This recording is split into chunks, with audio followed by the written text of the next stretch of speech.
بولا بھائی 50% ڈسکاؤنٹ کے بدلے میں اور 4 لوگ کو لے کے آؤں اور سستا پڑے گا نا. بولا دینے گا تو فری دے، مت دے. ٹھکرا دیا میں نے. پی آئی پاکستان ایئر لائن، ارے انڈین میں کوئی بھی غیر مسلم مجھے دیکھے گا تو فری میں چھوڑے گا.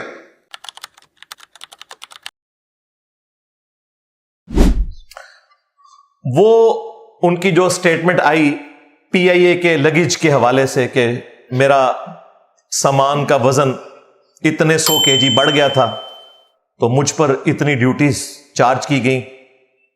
ایک راوی کے مطابق 32 لاکھ ہے، ایک کے مطابق 72 لاکھ ہے. بہرحال چلے کم کی طرف بھی آئے، 32 لاکھ بڑی رقم ہے. تو وہ کہتے ہیں میں نے پی آئی اے کے ہیڈ سے بات کی تو انہوں نے کہا کہ ٹھیک ہے ڈاکٹر صاحب ہم آدھی رقم چھوڑ دیں گے. ہمارا 1000 کلو تھا. پی آئی اے کے میں نے سی او سے بات کیا ہوں، نام نہیں لیتا ہوں. کون؟ سی او، اسٹیشن مینیجر سے، کنٹری مینیجر سے بات کیا. ڈاکٹر صاحب آپ کے لیے کچھ بھی کروں گا. میں بولا ٹھیک ہے بھائی. 6 لوگ جا رہے تھے. میں نے بولا بھائی 500-600 کلو زیادہ ہے. ہاں ڈرو مت، مجھے 50% ڈسکاؤنٹ دوں گا. میں بولا بھائی 50% ڈسکاؤنٹ کے بدلے میں اور 4 لوگ کو لے کے آؤں اور سستا پڑے گا نا. بولا دینے گا تو فری دے، مت دے. ٹھکرا دیا میں نے. پی آئی پاکستان ایئر لائن، ارے انڈین میں کوئی بھی غیر مسلم مجھے دیکھے گا تو فری میں چھوڑے گا. تو انہوں نے کہا بھائی پوری چھوڑو، میں اسٹیٹ گیسٹ ہوں. یہ ایک عالم دین کو زیب ہی نہیں دیتا کہ وہ اس قسم کی حرکت کرے، اور پھر حرکت کر ہی لی تھی تو بھائی اسے کیمرے پہ بتانے کی کیا ضرورت تھی؟ آپ کو تو چاہیے تھا پی آئی اے کے اس آفیسر کو سلوٹ کرتے کہ اس نے آپ کا بھی لحاظ نہیں کیا. اور وہ کیسے کر سکتا ہے؟ اس کی نوکری حرام ہوگی، وہ غداری کرے گا عوام کے ٹیکسز کے ساتھ، کیونکہ پی آئی اے تو عوام کے ٹیکسز پہ چلتی ہے نا. اگر پی آئی اے کا مالک کوئی ہوتا اور یہ پرائیویٹ کمپنی ہوتی اور وہ اپنی مرضی سے ڈیوٹیز چھوڑ دیتا تو اس کا رائٹ تھا. ڈاکٹر صاحب کہتے ہیں میں ہوں اسٹیٹ گیسٹ. بھائی اگر آپ اسٹیٹ گیسٹ تھے تو آپ کے لیے الگ سے ایک طیارہ جاتا گورنمنٹ کی طرف سے، آپ اس میں جو مرضی کرین بھی رکھ کے لے آتے، کوئی مسئلہ نہیں تھا. جب آپ پبلک ایک جو ایئر لائن ہے اس میں اس اعتبار سے ٹریول کر رہے ہیں تو اس کے رولز کو تو آپ نے فالو کرنا ہوگا. اور پھر اس چیز کی پلی لینا کہ چونکہ میں گیسٹ ہوں تو مجھے معاف کر دیا جائے، تو اس کے بعد بھائی کون سا مورل جواز بچ جاتا ہے کہ آپ لوگوں کے آ کے قانون کی حکمرانی کیمرے پہ آ کے بتانا شروع کر دیں، جبکہ دوسری طرف ہم فخریہ پوری دنیا کو یہ بتاتے ہیں کہ صحیح بخاری اور صحیح مسلم دونوں میں حدیث موجود ہے.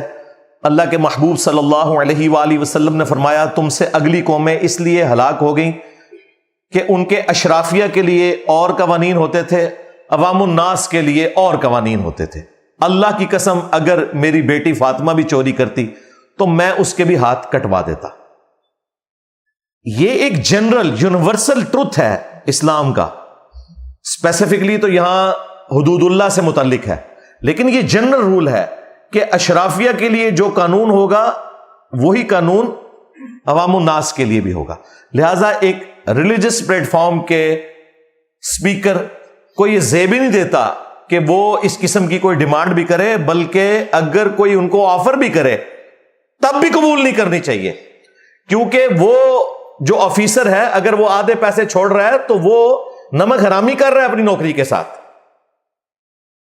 شکر ہے وہ معاملہ اس طرح ہوا نہیں ہے، انہوں نے پھر بندے اور لے لیے تاکہ ان کا وہ جو اس میں الاؤ ہوتا ہے ویٹ وہ پورا ہو جائے. وہ آدھا بھی انہوں نے نہیں لیا، اچھا کیا ہے. ورنہ آج میں نے ویڈیو اس پی آئی اے کے آفیسر کے خلاف ریکارڈ کرانی تھی کہ تو نے نمک حرامی کی ہے.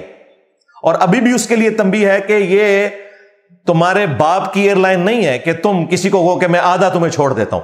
تمہارے پاس رائٹ ہی نہیں ہے. یہ رائٹ پرائم منسٹر کے پاس ہو سکتا ہے جن کا ریزرو فنڈ ہوتا ہے. ظاہر آئین کے تحت انہیں اجازت ملی ہوئی ہے کہ وہ اتنا ریزرو فنڈ یوز کر سکتے ہیں. اس فنڈ میں سے کچھ لوکیٹ کریں کہ میں اس کو اسٹیٹ گیسٹ کے طور پر بلا رہا ہوں تو اس کا خرچہ جس طرح باہر سے لوگ آتے ہیں گورنمنٹ برداشت کرتی وہ الگ چیز. باقی کسی آفیسر کی کیا مجال ہے کہ وہ اپنی جیب سے دے رہا ہے؟ کیا یا تو اپنی جیب سے دے. لہذا اس کا آدھا چھوڑنا بھی اپنی نوکری کے ساتھ نمک حرامی تھی. شکر ہے نہیں ہوئی. اور ان کا ڈیمانڈ کرنا تو بالکل غلط تھا، اور پھر اس کا آ کے گھلا کرنا اور پھر لوگوں کو یہ بتانا کہ جی انڈیا میں تو مجھ سے کوئی پیسے چارج نہیں کرتا۔ بھائی انڈیا میں اگر آپ کسی پرائیویٹ ایئر لائن میں ٹریول کر رہے ہیں اور اس کا آنر کہتا ہے میں آپ سے ٹکٹ کے پیسے نہیں لوں گا تو اس کا رائٹ ہے،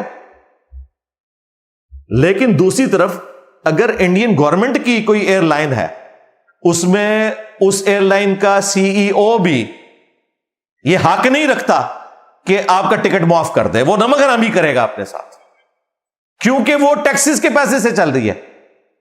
آپ کی ذاتی گاڑی ہے، اس میں بے شک آپ سواریاں مفت بٹھائیں، لیکن پبلک ٹرانسپورٹ جو چل رہی ہے اس میں کیسے کوئی مفت کی سواری بٹھا سکتا ہے بغیر کسی اپروول کے؟ لہذا یہ میں سمجھتا ہوں ڈاکٹر صاحب کی یہ غلطی تھی۔ یہ کوئی کفر اسلام کا مسئلہ نہیں تھا، لیکن ان کے کریکٹر کے شان شان نہیں تھا، اور اس کو موضوع بحث ہم نے اس لیے بنایا ہے کہ یہ بلنڈر ان سے ہوا اور خود انہوں نے کیمرے میں بیان کر دیا۔ اگر یہ بند کمرے میں ہی رہتا تو ہمیں بھی ضرورت نہیں تھی۔ بند کمروں کی کئی باتیں مجھے پتہ ہیں، کئی علماء کے بارے میں انکلوڈنگ ڈاکٹر ذاکر نائک، لیکن میں وہ مجلس میں بیان نہیں کروں گا، فائدہ نہیں ہے، اس کا میں ثبوت نہیں دے سکوں گا، باتیں اتھینٹک ہوں گی، لیکن جو چیز پبلکلی رپورٹ ہو جائے اور وہ بندہ خود بیان کر دے، اس سے پھر ہم نے ضرور کریٹیکلی دیکھنا ہے کہ بھئی یہ آپ نے ایک ایسی حرکت کی ہے کہ جو ایک دیندار بندے کو زیب نہیں دیتی، سیدھی سی بات ہے، اور یہ آپ نے خود کی ہے۔